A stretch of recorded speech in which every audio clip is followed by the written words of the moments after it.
Jusqu'à 9 h, Good Morning Business.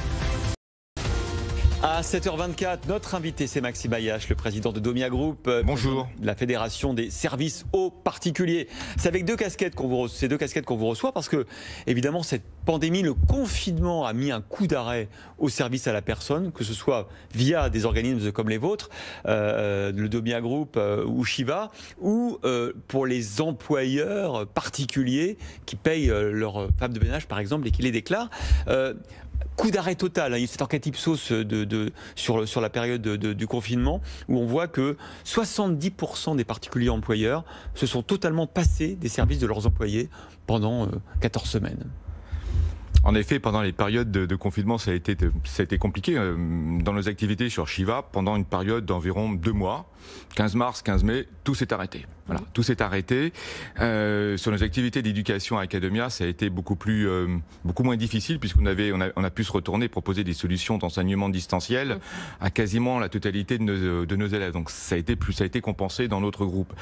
Oui, c'était une période difficile. J'en retiens malgré tout, c'est qu'on a su s'organiser et puis on a su surtout rebondir. Et je retiens Qu'est-ce que vous avez mis en place? Pardon? Qu'est-ce que vous avez mis en place? Alors, il y a deux points. D'abord, la première chose qu'il a fallu faire, c'est séparer d'abord en fonction des métiers. Sur la partie Academia, dans les métiers d'éducation, où nos cours se déroulent dans des centres, où les cours se déroulent à la maison, c'est compliqué. C'est très compliqué pour les raisons sanitaires que vous connaissez bien. Et il y a eu la visioconférence, j'imagine. Alors voilà, donc on avait des outils, on avait développé des outils très qualitatifs d'enseignement distanciel, et là, il a fallu déployer 60 000 élèves, 20 à 25 000 professeurs sur ces solutions. Est-ce que ça continue aujourd'hui? Oui, bien sûr. Avec la fermeture de certains campus, etc., est-ce que vous avez maintenu cette... Oui. C'est quelque chose que vous auriez peut-être mis 2 ou 3 ans à mettre en place? C'est le côté positif, ça compense en partie, pas totalement, mais c'est effectivement le côté très positif puisqu'on a changé les comportements. Sur les autres services, oui, effectivement, tout s'est arrêté. Là où l'enjeu a consisté pendant cette période-là de faire en sorte de maintenir les équipes en place, en fait, maintenir toutes les équipes, maintenir tout le monde sous tension, maintenir tout le monde de manière positive pour pouvoir repartir. Et c'est là-dessus le message que je voudrais dire. On a réussi à maintenir tout le monde finalement sous assistance économique et on a pu repartir. Et d'ailleurs, on repart.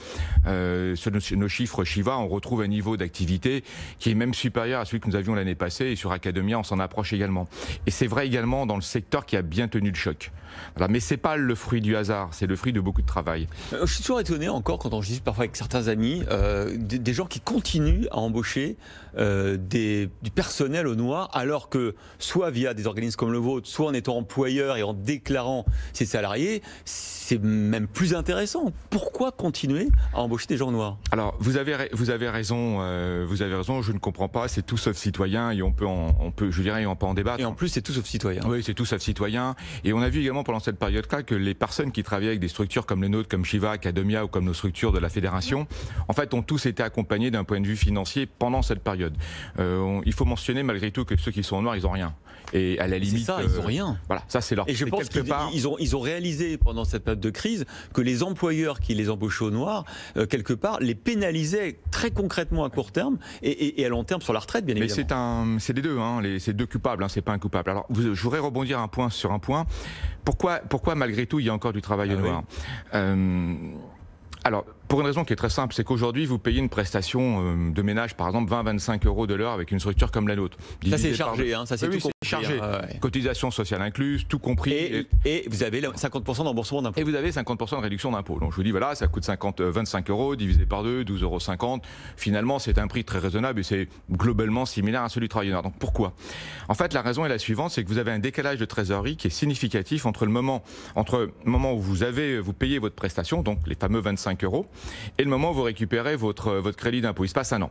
Et c'est tout l'enjeu que nous menons avec notre fédération. C'est un projet que nous portons maintenant depuis 3 ans et qui sera mis en place, monsieur le ministre du Budget nous l'a confirmé il y a quelques jours, monsieur Olivier Dussopt, le 1er janvier 2022, en test actuellement. Il n'y aura plus de décalage entre le moment où vous payez votre prestation et le moment où vous recevez votre crédit d'impôt. C'est-à-dire concrètement, sur mon exemple, vous payez 25 €, je vous dis, cher monsieur, ça vous revient à 12,50 €. Oui, mais vous décaissez 25.